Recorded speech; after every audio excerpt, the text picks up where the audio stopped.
சமாரம்பாம் யதிசேகரமத்யமாம் லக்ஷ்மீவல்லபபர்யந்தாம் வந்தே குருபரம்பராம். ஆழ்வார்கள் வாழி அருளிச் செயல்வாழி தாழ்வாதுமில் குறவர்தாம் வாழி. ஏழ்பாறுமுய்ய அவர்களுரைத்தவைகள்தாம் வாழி செய்யமறை தன்னுடனே சேர்ந்து. அகலகில்லே நிறையுமென்னு அலர்மேல் மங்கை உரை மார்பா நிகரில் புகழாய் உலகம் உன்னுடையாய் என்னையாழ்வானே. நிகரிலமரர் முனிக்கணங்கள் விரும்பும் திருவேங்கடத்தானே புகழொன்னில்லாவடியேன் உன் அடிக்கீழமர்ந்து புகுந்தேனே. அகில புவன ஜன்மஸ்தேம பங்காதிலீலே வினத விவித பூதவ்ராத ரக்ஷைகதீக்ஷே ஸ்ருதிசரசி விதீப்தே பிரம்மணி ஸ்ரீனிவாசே பவது மம பரஸ்மின் ஷேமுழி பக்திரூபா.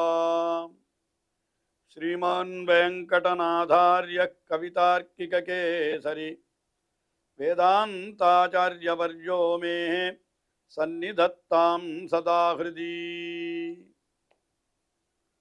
ஸ்ரீரங்கநாதனுடைய பாதுகைகளுடைய பெருமைகளை எல்லாம் மிக மிக விரிவாக வர்ணித்து 1000 ஸ்லோகங்கள் கொண்ட ஸ்ரீ பாதுகா சகஸ்ரம் என்கிற ஸ்தோத்திரத்தை வேதாந்த தேசிகன் அருளி செய்துள்ளார். அதிலே இப்பொழுது 85வது ஸ்லோகத்தை நாம் பார்க்கிறோம். முதலிலே இந்த 85வது ஸ்லோகத்திலே என்ன சொல்லுகிறார்? பாதுகைக்கு உண்டான பெருமை, அது எங்கெங்கெல்லாம் இருக்கிறது, எப்படிப்பட்ட தன்மை உடையது என்று எல்லாவற்றையும் ஒரே ஸ்லோகத்திலே சொல்லுபவர் போல ஒரு விஷயத்தை சொல்லுகிறார்.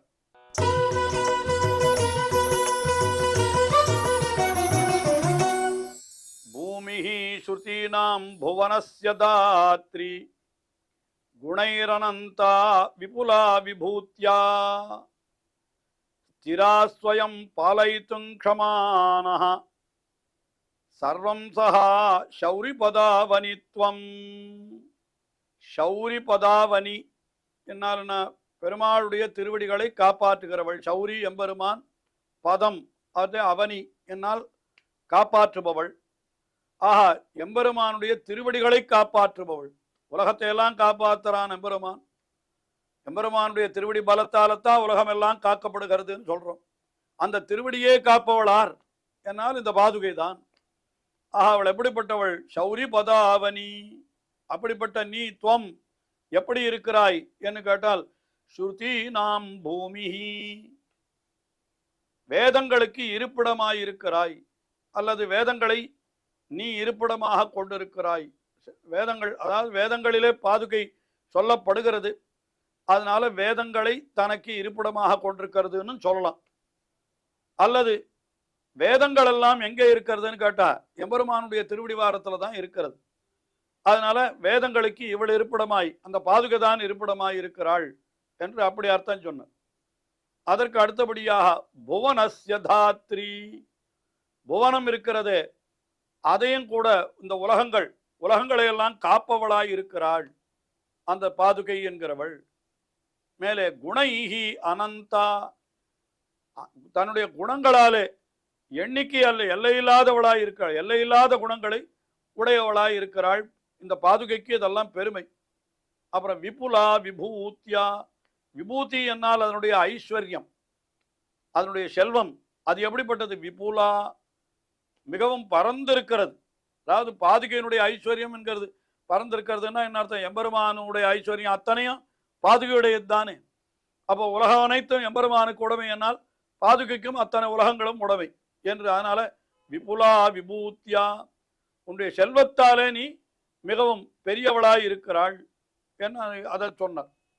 அதற்கு மேலே ஸ்திரா ஸ்வயம், ஸ்திரா என்னால் என்ன? உறுதி உடையவள். எதிலே உறுதி? அடியவர்களை காப்பதிலே உறுதி.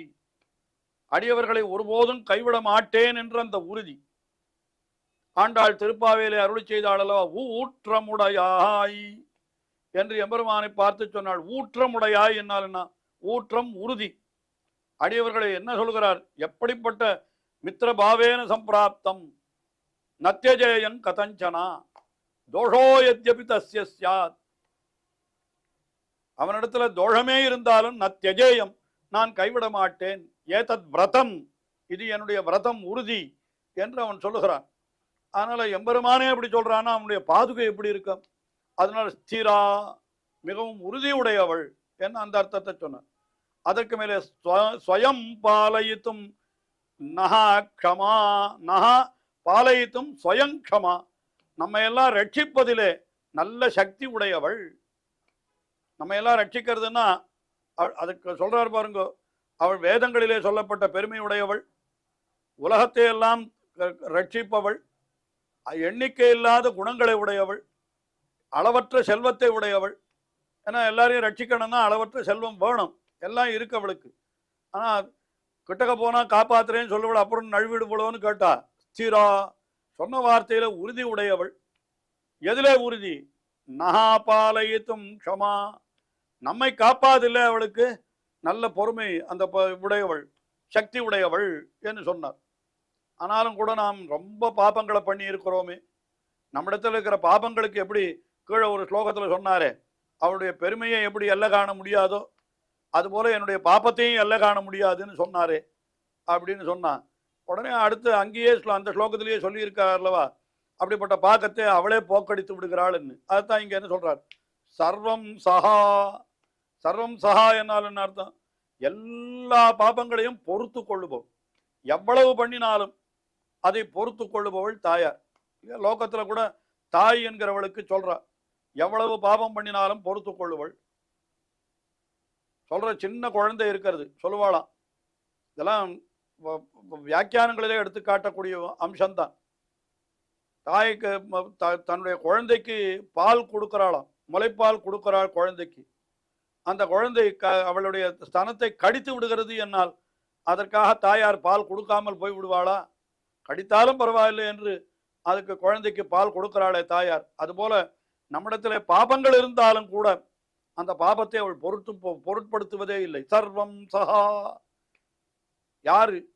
சௌரிபதாவனித்வம். இத்தனை பெருமையும் ஆருக்கு இருக்கிறது? எல்லாம் எம்பெருமானுடைய திருவடிகளை காப்பாற்றுகின்றவளான பாதுகையே உனக்குத்தானே இருக்கிறது இவ்வளவு பெருமைகள் என்று இந்த ஸ்லோகத்திலே அப்படி விஷயத்தை தெரிவித்தார். இதுல ஒரு விசேஷம் இந்த ஸ்லோகத்துல என்ன நாம் கொள்ளலாம் என்னால், இந்த பூமி பிராட்டி அவளுக்கு உண்டான தன்மைகள் அத்தனையும் இந்த பாதுகைக்கும் உண்டு என்பது போல வைத்து, பூமிக்கு வடமொழியிலே என்னென்ன சொற்கள் இருக்கிறதோ அந்த சொற்களை எல்லாம் இந்த ஸ்லோகத்துல பிரயோகம் பண்ணி இருக்கிறார். எல்லாம் இவளையே சொல்லுகிறார், பாதுகையே சொல்லுகிறார். பூமி, பூமிஹின்னு சொன்னார். பூமிஹி ஸ்ருதி, நாம் பூமின்னாலே அது பூமி, பூமி பிராட்டி தான். அதுக்கு மேல தாத்ரி, தாத்ரின்றது பூமிக்கு இன்னொரு பெயர். அனந்தா என்று அவளுக்கு ஒரு பெயர். விபுலா என்று அவளுக்கு இன்னொரு பெயர் உண்டு. ஸ்திரா, க்ஷமா, சர்வம் சஹா என்று இதெல்லாம் பூமியினுடைய பெயர். 7 பெயர்கள். இந்த 7 பெயர்களையும் வெவ்வேறு பொருளிலே ஒரே ஸ்லோகத்திலே அவர் அருளி செய்திருக்கிறார். என்னதான் இருந்தாலும் கவி தார்க்கிக சிம்மம் என்று கவி சிம்மம் அல்லவா, அதனால ஒரே ஸ்லோகத்திலே பூமிக்கு உண்டான 7 சொற்களையும் சொல்லி அந்த சொற்களாலேயே பாதுகையை வெவ்வேறு அர்த்தத்தாலே காட்டி அந்த பாதுகையினுடைய பெருமையை இந்த இடத்துல ஸ்ருதி நாம் பூமிஹி புவனஸ்ய தாத்ரி குணைஹி அனந்தா விபுலா விபூத்யா ஸ்திரா ஸ்வயம் நகா பாலயித்தும் க்ஷமா சர்வம் சஹா என்று இவ்வளவு பெருமைகள் அந்த பூமிக்கு, அந்த அதாவது பாதுகைக்கு உண்டு என்பதாக இந்த ஸ்லோகத்திலே மிக அற்புதமாக தெரிவித்தார். அதற்கு அடுத்த ஸ்லோகத்திலே அதே அர்த்தத்தை கொஞ்சம் வேறு விதமாக தெரிவிக்கிறார். கீழே சொன்ன அதே அர்த்தம் தான் இதை வேறு விதமாக தெரிவிக்கிறார்.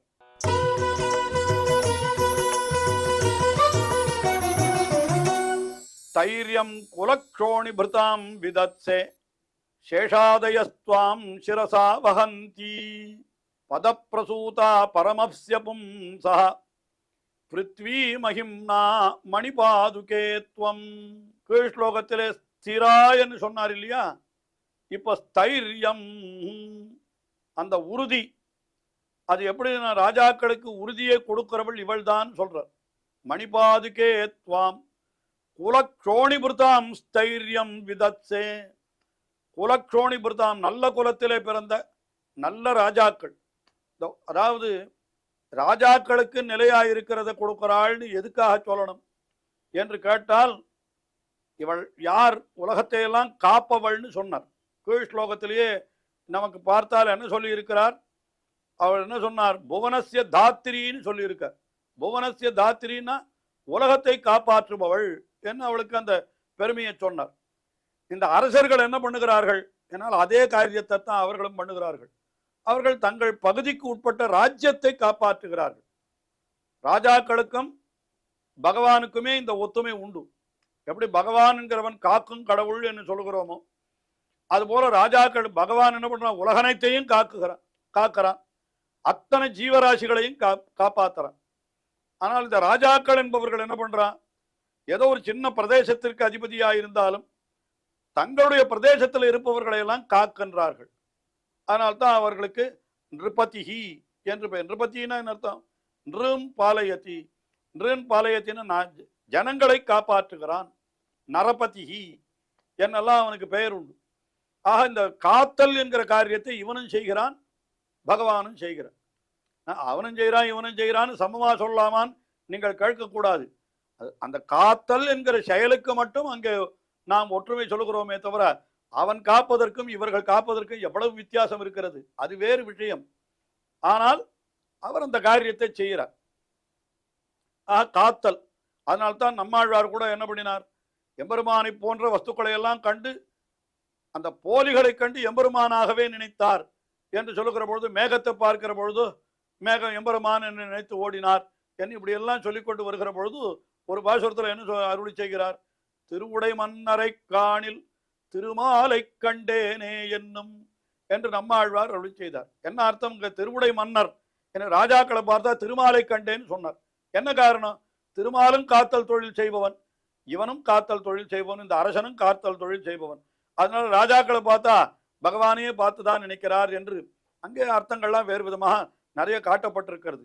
எதற்காக இங்கே சொல்லுகிறோம் என்னால், அந்த புவனசிய தாத்திரி என்று சொன்ன அந்த பூமி, அந்த பாதுகையானவள் இப்ப இங்க என்ன பண்றான்? க்ஷோணிபுர்தாம் ஸ்தைரியம் விதத்சே.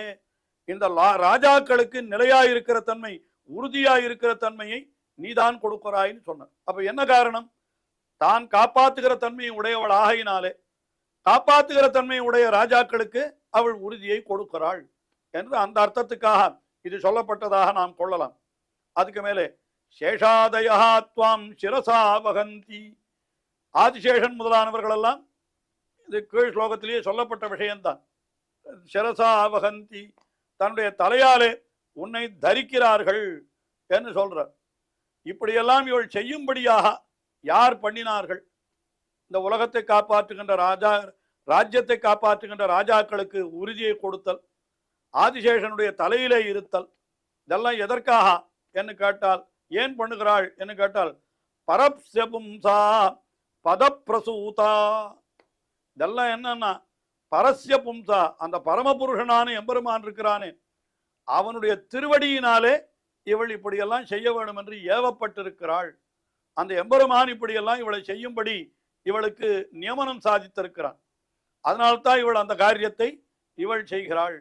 என்ன பதஸ்ய பும்சா, அந்த பதஸ்ய பும்சா சொல்றார். பரமஸ்ய பும்சா, பரமஸ்ய புருஷோத்தமனான எம்பெருமான் அவனுடைய பதப்பிரசூதா, திருவடிகளினாலே ஏவப்பட்டவளாய் இவள் எப்படி இருக்கிறாள்?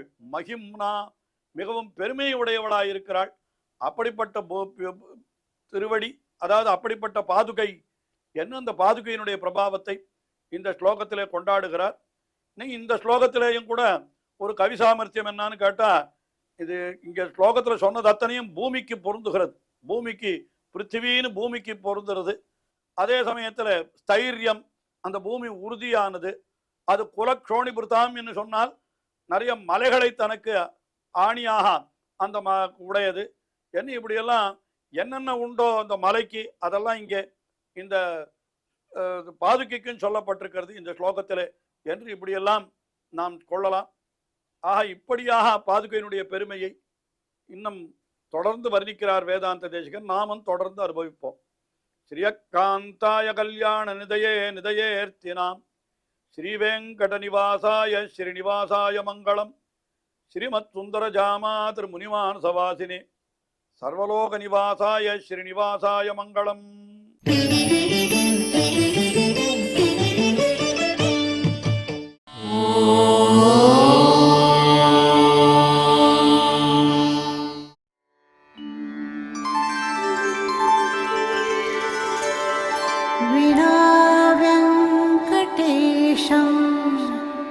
ननाथो ननाथः सदा वेङ्कटेशं स्मरामि स्मरामि. हरे वेङ्कटेश प्रसीद प्रसीद. प्रियं वेङ्कटेश प्रयच्छ प्रयच्छ.